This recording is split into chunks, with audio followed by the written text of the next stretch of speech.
فيلمنا بيبدأ بواحد بيفوق وبيلاقي نفسه مرمي في حفرة مع مجموعة جثث.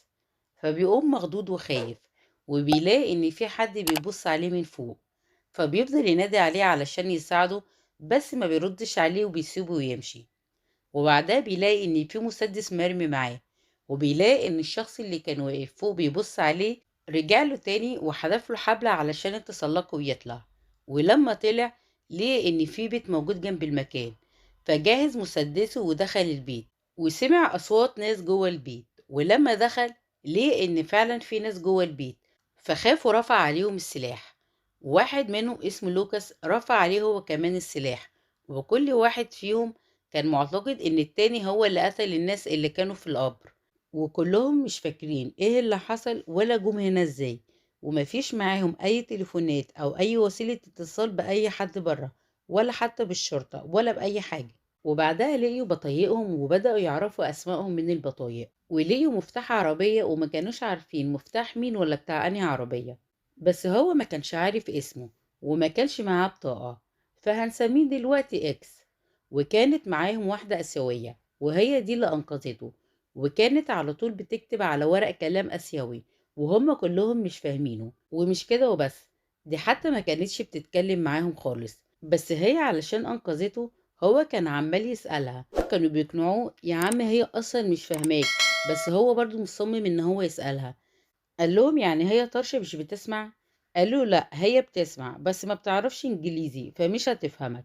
وإحنا من ساعة ما صحينا وشفناها وهي مش بتتكلم، وإحنا صحينا قبل ما أنت ما تصحى بنص ساعة وهي كانت هنا. بعدين لوكاس جاله علشان يتخانق معاه، وقال له بص أنا مش واثق فيك، على الأقل إحنا لما صحينا ما كناش نايمين مع جثث. إكس قال له يعني أنا اللي واثق فيك؟ أنا ولا واثق فيك ولا واثق في واحد من اللي واقفين دول. وقال لهم تعالوا ندور في البيت يمكن نلاقي حاجة تفهمنا ايه اللي بيحصل. وكل واحد فيهم راح يدور في حتة.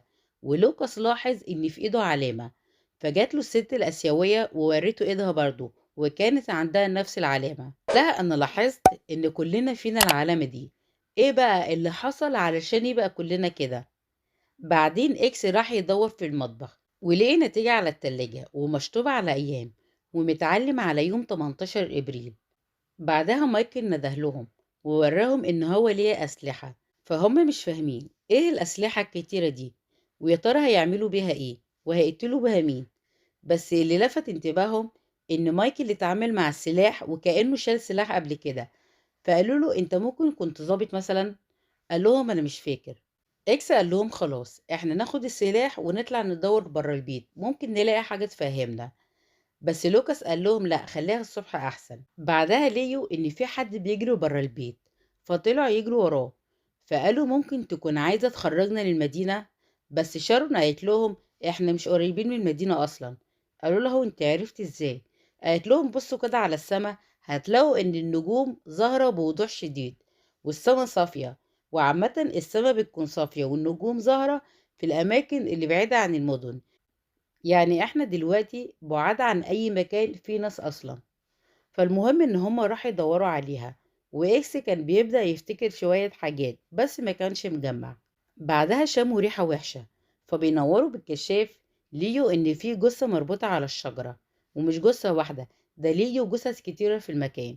ولقيوا أوضة في الغابة، ولما فتحوها لقيوا ان محبوس فيها الست الآسيوية ومعاها بنت تانية مربوطة، وكان شكلها غريب. فهجمت عليهم، فإكس ضربها بسرعة، واتفاجئوا بوجود كاميرا في المكان. فقفلوا عليها وقالوا احنا لازم نعرف أساس الكاميرا دي ومين اللي مشغلها وبيصور ايه. وبما ان مفيش في المكان كله غير البيت اللي احنا موجودين فيه، فأكيد الكاميرا موجودة في البيت اللي احنا فيه.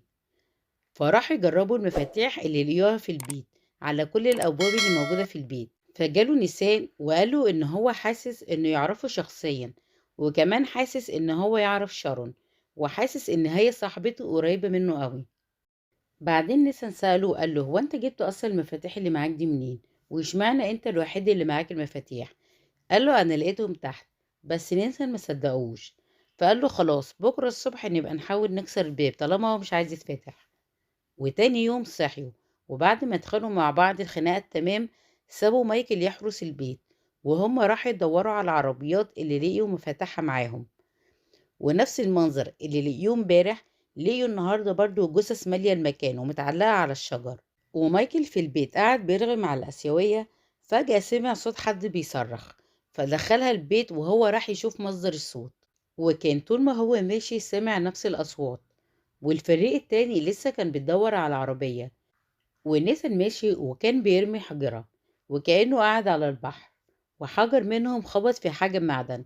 فهم استغربوا، ولما راحوا لها علشان يشوفوها لقيوا ان الحاجة دي متغطية بفروع شجر، ولما شالوها لقيوها ان هي عربياتهم. وفي الناحية التانية مايكل لسه بيدور على الصوت، واخيرا لقاه. فلقي ان في واحد متعذب ومربوط، وكان بيطلب منه المساعدة. فمايكل راح علشان يساعده، وياريته ما راح. أول ما راح الراجل هجم عليه، وكان بيحاول إن هو يقتله، وإداله بالعصاية في رقبته. وأصحابه مش حاسين بأي حاجة ولسه بيجربوا العربيات. وطلعت في عربية فيهم شغالة، بس كان قدامهم مشكلة، إن هي فيها بنزين قليل، يدوب يمشيهم حبة قليلين. فلوكاس قاله إن هما مش هيمشوا من هنا، وطلع لهم صورة ليها في العربية وفيها المجموعة كلها ما عدا إكس. فقال له معنى كده إنك مش تبعنا. فقال له ما يمكن أنا اللي مصور الصورة، مش محتاجة ذكاء يعني. بس لوكاس كده كده كان بيتلكك له وكان مش طايقه، فرفض إن هما يمشوا وقالوا لازم نرجع البيت. فقابلتهم الست الآسيوية وعرفوا منها اللي حصل لمايكل، فجريوا وراه وراحوا للمكان اللي هو راح فيه. وفي الوقت ده كان مايكل لسه عايش، فهما كانوا بيحاولوا يسعفوه وينقذوه. بس بعدها مايكل ما كملش كتير ومات. فالراجل المربوط رجع يصوت تاني، بس المرة دي ملحقش، علشان اكس ضربه بالرصاص علشان ما يناديش على حد تاني. بس هو بيضربه كان بيفتكر مشاهد من حياته قبل ما يفوق. فقرروا ان هما يعملوا المستحيل علشان يسيبوا المكان ده ويمشوا. بعدين اكس خد شارون وخدوا العربية وراحوا المبنى تاني جنبهم، وكانوا بيدوروا على بنزين. وبعدها شارون لقيت ان في ولد جري من وراها بسرعة، فطلعوا يدوروا عليه. وبعدها لقيوه بس كان مستخبي في مكان. واكس سأله انت تعرفني؟ الولد مردش عليه. قال له طيب تعرف البنت دي؟ فالولد قال له اهرب يا جونة، هما جايين بكرة. وبعدها الولد هرب تاني. فاكس قال لها ده طلع يعرفني وبيقول لي يا جونة. فحاول ان هو يكلمه تاني ويفهم منه الموضوع، بس الولد هدده بالكلب وقال له امشي من هنا. فراح ضرب رصاص على الباب علشان يقدر يفتحه، بس شارون هدته وقالت له مش دلوقتي علشان هو خايف، وبعدين لما يهدى هنعرف منه كل حاجة. بعدها نرجع لنيسن اللي كان بيسأل آسيوية على البنت اللي كانت محبوسة في المكان، فخدته وودته عندها. ولما راحوا ملقيوش البنت في المكان، فقال لها أكيد في طريق عند البحيرة القريبة، وراح للبحيرة علشان يدور على الطريق. وطول ما هو ماشي كان بيلاقي جثث كتير. بعدها لقي نضارة، ولما لبسها افتكر كلام كان بينه هو وزمايله، وكانوا بيتكلموا عن البيت. بعدها البنت الآسيوية كانت سابته ورجعت البيت، فلقيت لوكاس وكان مستنيها، وكان بيحاول ان هو يتكلم معاها بس هي خافت منه وراحت علشان تستخبى. فهو راح يدور في البيت، وبعدها لقي غرفة سرية تحت الأرض، ولقي فيها أسلحة وأعضاء بشرية، والكمبيوتر اللي متوصل عليه كاميرات المراقبة. ومش هو بس اللي كان بيدور، ده كمان نسن كان بيدور في المكان، فليه أوضة وفيها ست وبنتها محبوسين، وكان بيقول لها إن هي اسمها هيلين. وبرضه الست هجمت عليه، بس هو لحق نفسه وقفل عليها بسرعة. وأول ما خرج لقي مجموعة متحولين جايين يفترسوه، ولوكاس لسه بيدور في المكان علشان يعرف أكتر. بعدها لقي إن في كاميرا وعليها فيديوهات ليهم، وعرف منها إن هما اتعمل عليهم تجارب، واللي حصل لهم ده نتيجة التجربة. ولقي فيديو ليه وهما بيعملوا عليه تجربة، بس هو ما كانش عارف ايه التجربة دي اللي اتعملت عليه. بعدها نرجع لشارون وجونا اللي قاعدين يدردشوا في العربية شوية، وهو يقول لها أنا حاسس إن أعرفك قبل كده، وهي تقول له أنا اللي حاسة إن أعرفك قبل كده. وقصة حب صغيرة كده هتبدأ ما بينهم. فالطبيعة ما جابهاش الجو الرومانسي ده، ووقعت قدامهم شجرة، فنزلوا علشان يشيلوها. فلاحظوا إن في ناس واقفة بتكسر خشب، فقرروا إن هم يروحوا لهم علشان يعرفوا هم مين. فهي تقول له تعالى نرجع انا قلبي مش مرتاح، وهو يقول لها عيب عليكي ما تخافيش انا معاكي، وكان بينادي عليهم. فهي تقول له يلا نرجع هيموتونا، وهو يقول لها بكل ثقة قلتلك ما تخافيش أنا معاكِ. وفجأة لقيوا الناس بيجروا عليهم وبيهجموا عليهم بالأسلحة، وكانوا عايزين يقتلوهم. فبعد ما كان بيقول لها ما تخافيش أنا معاكِ ويالّا نروح لهم، فبقى بيطلب منها إن هي تجري بسرعة الصاروخ وتدخل العربية. ولمّا راحوا للعربية اكتشفوا إن العربية باظت وما كانتش عايزة تشتغل، فهو نزل علشان يزق العربية ويقدروا يبعدوا بيها عن المكان. بس المتحولين كانوا بيجروا وراه وعايزين يقتلوه، وفجأة وقفوا. فهم استغربوا هم وقفوا ليه. بعدين بيبصوا لقيوا إن في جثث متعلقة فوقهم، وشكل كده المتحولين بيخافوا يقربوا من الجثث، فقدروا إن هم يهربوا منهم ويرجعوا للبيت تاني. ولما رجعوا لقيوا إن لوكاس مسك لهم السلاح، وكان بيتهم جونا إن هو اللي خطفهم وعمل عليهم تجارب. وورا لشارون الفيديو، ولقيوا إن كلهم فيهم نفس العلامة اللي علموهم بيها. فصدقت لوكاس واتصدمت في حبيب القلب. لوكاس ضربه وربطه ورماه تاني مع الجثث، فشاف وشم على جثة واتعرف عليها وإن هو فعلا قتلها، بس برضه ما كانش فاكر هو ليه قتلها. وبعدين لوكاس هرب من البيت. فالبنت الآسيوية راحت وخرجت جونا من الحفرة، وراح يدور على الولد اللي شافه علشان يعرف منه الحقيقة. وشارون في البيت بتقلب في كل الحاجات اللي لوكاس لقاها، ولقيت كتب عن التجارب وإن جونا كاتب اسمه عليها. فهي اتأكدت إن الكتب دي بتاعته وهو ليه علاقة بالتجارب اللي حصلت. وجونا وصل للمكان اللي الطفل كان فيه، وكان مكان زي المستشفى، وكان كل ما يمسك حاجة فيه يفتكرها. وبعدها لقي خريطة، وافتكر إن الخريطة دي لمكان هو كان رايحه بس هو مش فاكر المكان. بعدها لقي الطفل وأسرته وكانوا ماشيين، ولما راح لهم أم الولد قالت له إن هو يبعد عنهم علشان جونا منهم، فهو ما كانش فاهم هي قصدها إيه.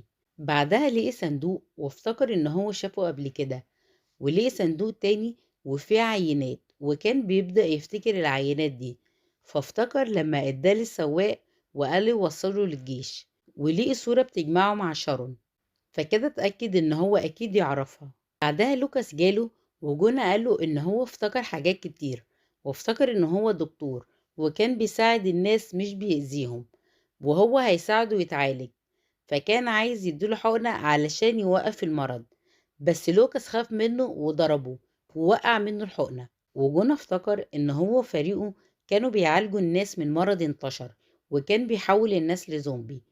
وفي يوم من الأيام نيسان اللي هو اكتشف إن هو يبقى أخوه غلط وفتح الأوضة على مريضة، فطلعت وكانت عايزة تقتلهم، فهي دي اللي جونا قتلها. وبعدها افتكر إن هو لما كان بيرمي الجثة في الحفرة هجم عليه واحد متحول، فزقه ووقعه في الحفرة مع الجثث. وعلشان ما يتعديش منهم خد حقنة مصل، فالحقنة دي بتأثر على الذاكرة لفترة، علشان كده لما فاق ما كانش فاكر أي حاجة.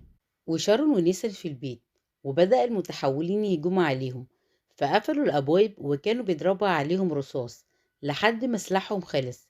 فبعتت رسالة لجونا علشان تعرفوا اللي حصل.